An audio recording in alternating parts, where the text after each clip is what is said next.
ಪ್ರಥಮವಾಗಿ ಎಲ್ಲ ನನ್ನ ಮೀಡಿಯಾ ಸಹೋದ್ಯೋಗಿ ಮತ್ತು ನನ್ನ ಸಹೋದರಿಗೆ ನಮಸ್ಕಾರಗಳನ್ನು ತಿಳಿಸ್ತಾ, ಇದೀಗ ತಾನೇ ಮುಕ್ತಾಯವಾಗಿರ್ತಕ್ಕಂಥ ದೇಶದ ಅತಿ ದೊಡ್ಡ ಚುನಾವಣೆ, ಪ್ರಜಾಪ್ರಭುತ್ವ ವ್ಯವಸ್ಥೆಯಲ್ಲಿ ಪಾರ್ಲಿಮೆಂಟ್ ಅಂದರೆ ಭಾಳ ದೊಡ್ಡ ಚುನಾವಣೆ. ಅದನ್ನು ಯಶಸ್ವಿಯಾಗಿ ಮುಗಿಸಿ ಮೊನ್ನೆ ತಾನೇ ರಿಸಲ್ಟ್ ಬಂತು. ಆ ರಿಸಲ್ಟ್ ತಮಗೆಲ್ಲ ಗೊತ್ತಿರುವಂಥದ್ದು. ಈ ದೇಶದಲ್ಲಿ ಯಾವ ಪಕ್ಷ ಎಟ್ಟೆಟ್ಟು ಸೀಟ್ ಬಂದವು ಅಂಥೇಳಿ ತಮಗೆಲ್ಲ ಗೊತ್ತಿರುವಂಥದ್ದು. ಬಟ್ ನಾನು ನನ್ನ ಪಾರ್ಲಿಮೆಂಟಿಗೆ ಸಂಬಂಧಪಟ್ಟಂಗೆ ಮಾತ್ರ ನಾನು ಮಾತಾಡ್ತೀನಿ. ಅದು ದೇಶಕ್ಕೆ ಸಂಬಂಧಪಟ್ಟಂಗಲ್ಲ, ರಾಜ್ಯಕ್ಕೆ ಸಂಬಂಧಪಟ್ಟಂಗಲ್ಲ. ಚುನಾವಣೆ ಪೂರ್ವದಿಂದನೂ ಚುನಾವಣೆ ಮುಕ್ತಾಯ ವೋಟಿಂಗ್ ಮುಗಿಯುವವರೆಗೂ ತಾವು ಗಮನಿಸಿರಬೇಕು. ವಿಶೇಷವಾಗಿ ನಾನು 2022 ಚುನಾವಣೆದಾಗ, 23 ಚುನಾವಣೆದಾಗ, ರಾಜ್ಯದ ಅಸೆಂಬ್ಲಿ ಇಲೆಕ್ಷನ್ ಒಳಗೆ ನನ್ನ ಕ್ಷೇತ್ರ ಜನ ನನಗೆ 85,000 ಮತ ಕೊಟ್ಟು ನನಗೆ 25,000 ಲೀಡ್ ಕೊಡುವಂಥ ಕೆಲಸ ನನ್ನ ಕುರ್ಚಿ ಮತದಾರ ಮಾಡಿದರು. ಅದ ಪ್ರಕಾರ ನಾನು ಮೊನ್ನೆ ಪಾರ್ಲಿಮೆಂಟ್ ಚುನಾವಣೆಯಾಗೂ ನಾನು ಹೇಳ್ಕೊತ ತಿರುಗಾಡಿದ್ದೀನಿ. ಸನ್ಮಾನ್ಯ ಸತೀಶ್ ಜಾರಕಿಹೊಳಿಯವರ ಯಾವಾಗ ನಮ್ಮ ಕ್ಷೇತ್ರಕ್ಕೆ ಬಂದ್ರಲ್ಲ, ಪ್ರತಿಯೊಂದು ಹಳ್ಳಿನೂ ಅವ್ರು ತಿರುಗಾಡುವಂಥ ಕೆಲಸ ಮಾಡ್ಯಾರ. ಅವ್ರ ಜೊತೆ ನಾನು ತಿರುಗಾಡುವಂಥ ಕೆಲಸ ಮಾಡೀನಿ. ನಾನು ಆ ಸಂದರ್ಭದಾಗ ಹೇಳ್ಕೊತಿದ್ದೆ, ನಾನು ನಮಗೆಷ್ಟು ಲೀಡ್ ಬಂದೈತಲ್ಲ ಅದೇ ಲೀಡ ನಾವು ನಿಮಗೆ ಈ ಒಂದು ಪಾರ್ಲಿಮೆಂಟ್ ಚುನಾವಣೆ ಕೊಡ್ತೀವಿ ಅಂತ ಹೇಳಿ ನಾವು ಮಾತು ಕೊಡ್ಕೊತ ಬಂದಿದ್ದೀವಿ. ಅದ ಪ್ರಕಾರವಾಗಿ ನಮ್ಮದು 24,000 ಮತ ಲೀಡ್ ಕೊಟ್ಟಾರ ನಮ್ಮ ಕ್ಷೇತ್ರ ಜನ. ಎಸ್ಪೆಷಲಿ ನಮ್ಮ ಕುರ್ಚಿ ಮತದಾರ ಏನದಾರಲ್ಲ, 22,588 ಮತ ಕೊಡುವಂಥ ಅಂದ್ರೆ ಮೈನಸ್ ನನಗೆ ಅವ್ರಿಗೆ ಮೈನಸ್ ಆದದ್ದು ಎಷ್ಟಪ್ಪ ಅಂತಂದ್ರೆ 1,168 ವೋಟ್ ಮೈನಸ್ ಆದದ್ದು. ಅದ ಪ್ರಕಾರ ತಾವು ಜಿಲ್ಲೆಯೊಳಗಿರ್ತಕ್ಕಂಥ ಪಾರ್ಲಿಮೆಂಟರಿ ಬರುವಂಥ ಬೇರೆ ಕ್ಷೇತ್ರ ಮಾತಾಡೋದು ಬೇಡ. ನಾವು ಅರ್ಬಾವಿ ಇತರದ್ದು ಯಮಕನ್ಮಡಿ ಕ್ಷೇತ್ರದ ನಾನು 58,000 ಲೀಡ್ ತೊಗೊಂಡಿದ್ರು. ಅವರು 58,000 ಲೀಡ್ ತೊಗೊಂಡಿದ್ರು. ಅವ್ರಿಗೆ ಅಲ್ಲಿ ಬಂದದ್ದು ಎಷ್ಟಪ್ಪ ಅಂತಂದ್ರೆ 22,587 ವೋಟ್ ಬಂದು. ಅಂದ್ರೆ ಅವರು 57,000 ಲೀಡ್ ತೊಗೊಂಡವರು 22,587 ವೋಟ್ ತೊಗೊಳ್ಳುವಂಥದ್ದಾಯಿತು. ಅಂದ್ರೆ ಈಗ ಯಾಕಿದ್ನೆಲ್ಲ ಮಾತಾಡತ್ತೀನಪ್ಪ ಅಂತಂದ್ರೆ, ಅವ್ರು ಮೊನ್ನೆ ರಿಸಲ್ಟ್ ಬಂದಾಗ ಒಂದು ಮಾತು ಹೇಳಿದ್ರು. ಮಹೇಶ್ ತಮ್ಮಣ್ಣ ಅವರೊಬ್ಬರು ನಮಗೆ ಮಾಡಲಿಲ್ಲ, ಅವರು ಮಾವನ ಪರವಾಗಿ ಕೆಲಸ ಮಾಡುವಂಥ ಕೆಲಸ ಮಾಡ್ಯಾರಂಥೇಳಿ, ಅಂದ್ರೆ ಪಕ್ಷ ವಿರೋಧಿ ಮಾಡೇನಂಥೇಳಿ ಒಂದು ಹೇಳಿಕೆ ಕೊಡುವಂಥ ಕೆಲಸ ಮಾಡಿದರು. ನಾನು ತಮಗೆ ನಿಮ್ಮ ಮುಖಾಂತರ ನಾನು ಕೇಳೋಕೆ ಇಷ್ಟಪಡ್ತೀನಿ. ನಮ್ಮ ಮಾವನವರು ನಿಂತಿದ್ದು ತಮಗೆಲ್ಲ ಗೊತ್ತಿರುವಂಥದ್ದು. ಅವ್ರು ವೋಟ್ ಎಷ್ಟು ತೊಗೊಂಡ್ರು? 25,000 ವೋಟ್ ತೊಗೊಂಡ್ರು. ನನ್ನ ಕ್ಷೇತ್ರದಾಗ ಎಷ್ಟು ಬಿದ್ದು ಪವರ್ಗೆ ಎಷ್ಟು ಬಿದ್ದು 3,000 ಚಿಲ್ಲರೆ ವೋಟ್ ಬಿದ್ದು. ನಾನು 25,000 ಲೀಡ್ ತೊಗೊಂಡಂಥ ಒಬ್ಬ MLA ನಾನು ಆ ಕ್ಷೇತ್ರದಾಗ. ನನ್ನ ಮಾವಗ 3,000 ವೋಟ್ ಬೀಳ್ತಾವೆ. ಇವ್ರು ಹೇಳ್ತಾರೋ, ಸತೀಶ್ ಜಾರಕಿಹೊಳಿ ಅವ್ರು ಹೇಳ್ತಾರೋ, ಏನು ಹೇಳ್ತಾರಪ್ಪ ಅಂದ್ರೆ ಅವ್ನ ಮಾವನ ಪರವಾಗಿ ಮಾಡುವಂಥ ಕೆಲಸ ಮಾಡಿ ಅಂತ ಹೇಳ್ತಾರೆ. ಅವ್ರ ಉದ್ದೇಶ ಏನಪ್ಪ ಅಂತಂದ್ರೆ, ತಾವು ರಾಜಕೀಯ ತಾವು ಗಮನಿಸ್ಕೋತ ಬರ್ರಿ. ಇವತ್ತು ಘಾಟಿಗೆ ಅವ್ರ ಮನೆ ಮೂಲಿ ಹಿಡ್ದಾರಪ್ಪ ಅಂತಂದ್ರೆ ಇವತ್ತು ಅದ ಫ್ಯಾಮಿಲಿನ ಕಾರಣ. ಇವತ್ತು ಮಾವೀರ ಮೊಯ್ತೆ ಅವ್ರ ಹಿಂದೆ ಬೆನ್ನು ಹತ್ತಿ ತಿರುಗಾಡ್ತಾನೆ 20 ವರ್ಷದಿಂದ ಇಲ್ಲಿವರೆಗೂ ಒಂದು ಅಧಿಕಾರ ಸಿಕ್ಕಿಲ್ಪ ಅಂದ್ರೆ ಅವರ ಕಾರಣ. ಅದಕ್ಕೆ ಇವತ್ತು ಪ್ರದೀಪ್ ಮಾಳಿಗಿನ ನೋಡ್ರಿ, ಇವರೆಲ್ಲ ಒಂದೇ ಸಮುದಾಯದವ್ರು. ಇವರು ಪ್ರದೀಪ್ ಮಾಳಿಗೆ ಆಗಿರ್ಬೋದು, ಶ್ಯಾಮ್ ಭೀಮ್ ಘಾಟಿಗೆ ಆಗಿರ್ಬೋದು. ನಾನು ಮೊದಲಿಂದ ಹೇಳ್ಕೊತಿದ್ದೆ, ನನ್ನ ಚುನಾವಣೆಯಾಗ ಶ್ಯಾಮ್ ಭೀಮ್ ಘಾಟಿಗೆ ಅವರ BJP ಮಾಡಿದ್ರು, ಅವ್ರನ್ನ ತೊಗೊಂಡು ತಿರುಗಾಡಬೇಡ್ರಿ ಅಂಥೇಳಿ ಭಾಳಷ್ಟು ನಾನು ಸತೀಶ್ ಜಾರಕಿಹೊಳಿ ಅವ್ರಿಗೆ ಹೇಳುವಂಥ ಪ್ರಯತ್ನ ಮಾಡಿದ್ರು. ಆದ್ರೂ ಅವರ ಕೇಳಿಲ್ಲ, ಅವ್ರನ್ನ ಕರ್ಕೊಂಡು ತಿರುಗಾಡುವಂಥದ್ದು ಮಾಡಿದರು. ಅದು ನಮ್ಮ ಕೆಲಸ ಏನೈತಿ, ನಮ್ಮ ಪಕ್ಷದ ನಿಷ್ಠೆಯಿಂದ ನಮ್ಮ ಕೆಲಸ ಮಾಡುವಂಥದ್ದು ಮಾಡಿದ್ವಿ, ನಾವು ವೋಟ್ ಕೊಡುವಂಥದ್ದು ಮಾಡಿದ್ದೀವಿ. ಇವತ್ತು ಮಾವೀರ ಮೊಯ್ತೆ ಆಗಿರ್ಬೋದು, ಶ್ಯಾಮ್ ಭೀಮ್ ಘಾಟಿಗೆ ಆಗಿರ್ಬೋದು, ಪ್ರದೀಪ್ ಮಾಳ್ಗಿ ಆಗಿರ್ಬೋದು, ಮತ್ತು ಇನ್ನೊಬ್ಬ ಸುರೇಶ್ ತಳವಾರ್ ಆಗಿರ್ಬೋದು. ಇವತ್ತು ಅವ್ರ ಪರಿಸ್ಥಿತಿ ಹೆಂಗಾಗ್ಯಪ್ಪ ಅಂತಂದ್ರೆ, ಇವತ್ತು ತಾವು ನೋಡ್ರಿ, ನೀವು ಅವ್ರು ಯಾವಾಗ ಯಾರ್ಯಾರ ವಿರುದ್ಧ ಯಾರ್ಯಾರು ನಿಲ್ಸ್ಯಾರತ್ತ ಅನ್ನೋದು ತಾವು ಕಳೆದ 1-2 ಅಸೆಂಬ್ಲಿ ಚುನಾವಣೆದಾಗ ತಮಗೆಲ್ಲ ಗೊತ್ತಾಕತಿ. ಇವ್ರ ಮನೆ ಹಿಡಿಯುವಂಥ ಕೆಲಸ ಇವ್ರು ಮಾಡ್ಯಾರ. ಈಗ ಕಲ್ಲೋಳಿಕರನ್ನು ಒಬ್ಬನ ಮುಗಿಸಿದೀವಿ ಅಂತ ಹೇಳಿ ತಿಳ್ಕೊಂಡು ಇವತ್ತು ನನಗೆ ಚಾಲು ಮಾಡ್ಯಾರ. ಅಂದರೆ ಇವರೆಲ್ಲ ನಾವು ಒಂದೇ ಸಮಾಜದವ್ರು. ಇವರಿಗೆ ನಮ್ಮ ಸಮಾಜ ಬಗ್ಗೆ ಎಷ್ಟು ಕಳಕಳಿ ಐತಿ, ಇವರು ನಮ್ಮ ಸಮಾಜ ಎಷ್ಟರ ಮಟ್ಟಿಗೆ ಉಪಯೋಗ ಮಾಡ್ಕೊಳ್ತಾರತ್ತ ಅನ್ನೋದು ತಾವು ಅರ್ಥ ಮಾಡ್ಕೋಬೇಕು. ದಯವಿಟ್ಟು ನಾವು ಯಾವತ್ತಿಗೂ ಪಕ್ಷಕ್ಕೆ ಮೋಸ ಮಾಡುವಂಥ ಕೆಲಸ ನಾವು ಮಾಡೋಂಗಿಲ್ಲ, ಅದನ್ನು ಮಾಡಿಯೂ ಇಲ್ಲ. ಯಾಕಂದ್ರೆ ನಿಮ್ಗೆ ಸಾಬೀತು ವಿತ್ ರೆಕಾರ್ಡ್.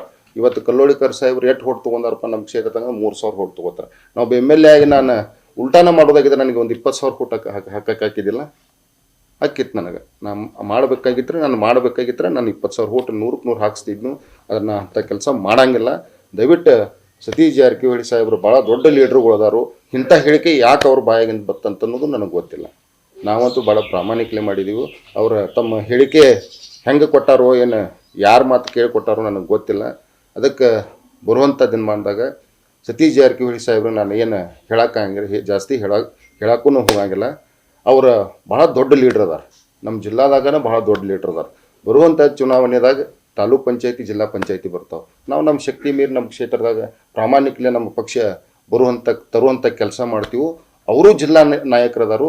ಅವರು ಬರುವಂಥ ಚುನಾವಣೆದಾಗ ಬರುವಂಥ ಯಾವುದೇ ಚುನಾವಣೆ ಇರಲಿ, ಜಿಲ್ಲಾ ಪಂಚಾಯತ್ ಇರ್ಬೋದು, ತಾಲೂಕ್ ಪಂಚಾಯತ್ ಇರ್ಬೋದು, ಮುಂದಿನ ಯಾವ ಚುನಾವಣೆ ಇರಲಿ, ಅರಬಾವಿ ಮತ್ತು ಗೋಕಾಕದಾಗ ನಮ್ಮ ತಾಲೂಕ್ ಪಂಚಾಯತಿ, ಜಿಲ್ಲಾ ಪಂಚಾಯತಿ ಮತ್ತು ಈ ಸ್ಥಳೀಯವಾಗಿ ಚುನಾವಣೆ ನಡೀತಾವಲ್ಲ, ಯಾವ ಈ ಪುರಸಭೆ ಆಗಿರ್ಬೋದು, ಇಂಥ ಒಂದು ಚುನಾವಣೆದಾಗ ಅಲ್ಲಿ ಒಂದು ನಮ್ಗೆ ಶಕ್ತಿ ಕೊಡುವಂಥ ಕೆಲಸ ಸನ್ಮಾನ್ಯ ಸತೀಶ್ ಜಾರಕಿಹೊಳಿ ಸಾಹೇಬ್ರು ಮಾಡ್ಬೇಕಂತೇಳಿ ತಮ್ಮ ಮುಖಾಂತರ ನಾವು ಅವ್ರನ್ನ ಕೇಳ್ಕೊಳ್ತೀವಿ. ಉದ್ದೇಶಪೂರ್ವಕ ಈಗ ಹೈಕಮಾಂಡ್ಗೆ ನಾನು ಅವ್ರದ್ದು ಹೇಳ್ತೀನಿ ಅಂತ ಹೇಳ್ತಂದ್ರೆ ಹೇಳಿ, ಅವರು ಎಷ್ಟು ಅಸೆಂಬ್ಲಿ ಒಳಗೆ ತೊಗೊಂಡಿದ್ರು ಓಟ, ಅವ್ರು ಎಷ್ಟು ಕೊಡಿಸ್ಯಾರು, ನಾ ಎಷ್ಟು ಅಸೆಂಬ್ಲಿ ಒಳಗೆ ಓಟ್ ತೊಗೊಂಡಿದ್ದೆ, ನಾ ಎಷ್ಟು ಲೀಡ್ ಕೊಡಿಸೀನಿ, ಅದನ್ನ ಎರಡೂ ಕೂಡೇನ ಪಾಪ ಅವ್ರು ಕೊಡಲಿ ಹೈಕಮಾಂಡ್ಗೆ ಚೆನ್ನಾಗಿ ಕೇಳ್ಕೊತೀನಿ. ಸರ್ ನಾನು ಏನು ಹೇಳಿದೆ, ಈಗ ಅವ್ರಿಗೆ ನಮ್ಮ ಸಮಾಜ ಕಂಡ್ರೆ ಭಾಳ ಪ್ರೀತಿ ಅವ್ರಿಗೆ. ಯಾಕಂತಂದ್ರೆ ಒಬ್ರನ್ನ ಜಾಸ್ತಿ ದಿವಸ ಇಡಂಗೆ ಅವ್ರು ಅಂದ್ರೆ ಬೆಳಿಬಾರ್ದು ಅನ್ನೋ ಒಂದು ಉದ್ದೇಶ ಇಟ್ಕೊಂಡು ಇರ್ಬೇಕು ಅವ್ರದ್ದೇನಾದ್ರು. ಟಾರ್ಗೆಟ್ ಕೊಡೋಕ್ಕಿಂತ ಜಾಸ್ತಿನ ಲೀಡ್ ಕೊಟ್ಟೇನಿ ರೀ ನಾನು. ಸರ್ ನಾನು ಟಾರ್ಗೆಟ್ ಕೊಡೋಕ್ಕಿಂತ ಜಾಸ್ತಿನ ಲೀಡ್ ಕೊಟ್ಟೇನೆ ನಾನು. 20 ನೀವು ಎಷ್ಟು ಹೊಟ್ಟು ತೊಗೊಂಡಿದ್ದೀಪ ಅಷ್ಟು ಕೊಡಂಗಿದ್ರು, ಅಷ್ಟು ಕೊಟ್ಟಿವಿ ನಾವು.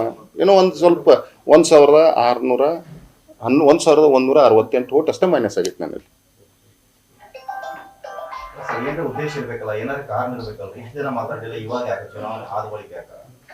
ಸರಿ, ಅವ್ರನ್ನ ಕೇಳ್ಬೇಕು ನೀವು. ಯಾಕಂದ್ರೆ ನಾ ಮಾತಾಡಿಲ್ಲ, ಅವ್ರು ಮಾತಾಡಿದ, ನೀವು ಅವ್ರನ್ನ ಕೇಳ್ಬೇಕು. ಯಾಕೆ ತಮ್ಮಣ್ಣವ್ರು ಇಷ್ಟು ಓಟ್ ಕೊಟ್ಟರು ನೀವು ಯಾಕೆ ಅವ್ರಿಗೆ ಹೈಕಮಾಂಡ್ ದೂರ ಕೊಡ್ತಾ ಇದ್ದೀರಿ ಅಂತೇಳಿ ನೀವು ಕೇಳ್ಬೇಕು. ಅವ್ರ ಕಡೆಯಿಂದ ಏನು ಉತ್ತರ ಬರ್ತದೆ ನಂಗೆ ಗೊತ್ತಿಲ್ಲ.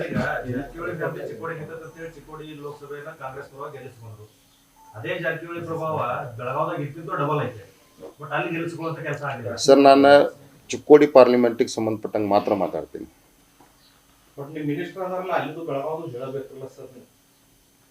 ಇಲ್ಲ ಸರ್, ಸಾರಿ. ಯಾಕಂದ್ರೆ ನನ್ನ ಲಿಮಿಟೇಷನ್ ಒಳಗೆ ಮಾತಾಡ್ತೀನಿ. ಬೇಕಂದ್ರೆ ನಾನು ನಾವು ರಾಜಕೀಯ ಭಾಳ ಹಳಿದ್ ನನಗೆ. ಯಾಕಂದ್ರೆ 2004ರಿಂದ ನಾನು ರಾಜಕಾರಣದಾಗಿದ್ದೀನಿ. ಏನೋ ಕಾರಣಗಳಿಂದ ನಾನು 2004 ನನಗೆ ಚುನಾವಣೆಗೆ ಟಿಕೆಟ್ ಲಾಸ್ಟ್ ಮೂಮೆಂಟ್ ತಪ್ಪಿಸುವಂಥ ಕೆಲಸ ಆಯಿತು. 2008 ಒಳಗೆ ಜನ ನನಗೆ ಓಟ್ ಹಾಕ್ತು, ಬಟ್ 600 ಒಳಗೆ ಸೋಲುವಂಥದ್ದಾಯಿತು. 13 ಒಳಗೂ ನಾನು ಕಂಟೆಸ್ಟ್ ಮಾಡಿದೆ BJPಯಿಂದ, ಅವಾಗೂ ಸೋತೆ. 18 ಒಳಗೆ ನಾನು ಟಿಕೆಟ್ ಕೇಳಿದ್ದೆ, 18 ಟಿಕೆಟ್ ಸಿಗಲಿಲ್ಲ. ಏನೋ ಜನರ ಆಶೀರ್ವಾದ, ನಮ್ಮ ಕ್ಷೇತ್ರ ಜನರ ಆಶೀರ್ವಾದ 23 ಚುನಾವಣೆಯಾಗಿ ನನಗೆ ಟಿಕೆಟ್ ಪಕ್ಷ ಕೊಡುವಂಥದ್ದು ಮಾಡಿತು. ಅದೇ ರೀತಿಯಾಗಿ ನನ್ನ ಜನರ ಆಶೀರ್ವಾದದಿಂದ ಗೆದ್ದು ಬಂದಿದ್ದೀನಿ.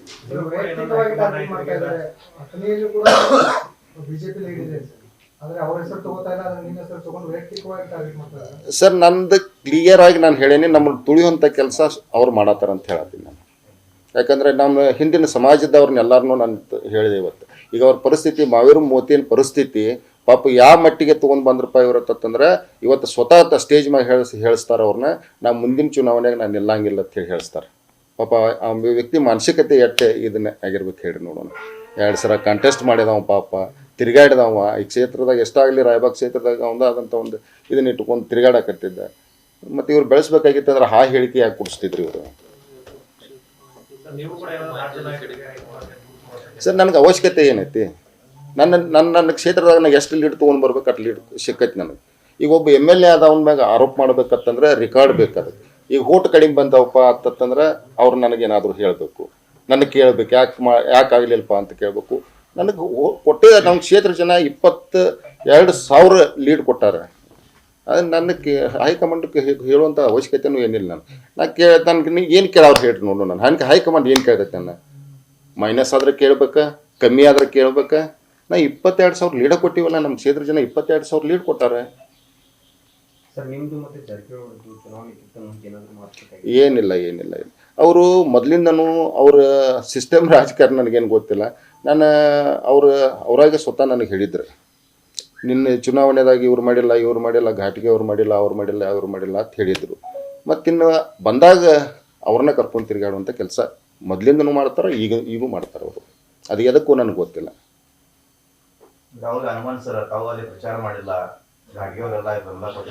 ನಾನು ಯಾರ ಕ್ಷೇತ್ರದಾಗ MLAಗಳು ತಿರುಗಾಡೋರು ಗೊತ್ತಿಲ್ಲ. ನಾ 3 ರೌಂಡ್ ಹಾಕೇನಿ. ನಾನು ಪ್ರತಿಯೊಂದು ಹಳ್ಳಿಗೂ ಮೂರು ರೌಂಡ್ ಹಾಕೇನಿ. ನಾನು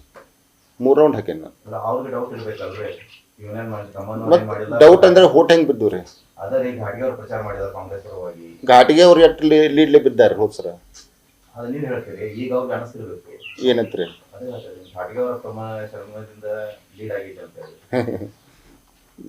ಕ್ಷೇತ್ರ ಜನ ಹೇಳ್ಬೇಕ್ರಲ್ಲ ಅದಕ್ಕೆ ನೀವು ಹೇಳೋಕ್ಕಿಂತಲೂ ಕ್ಷೇತ್ರ ಜನ ಹೇಳ್ಬೇಕ್ರಲ್ಲ.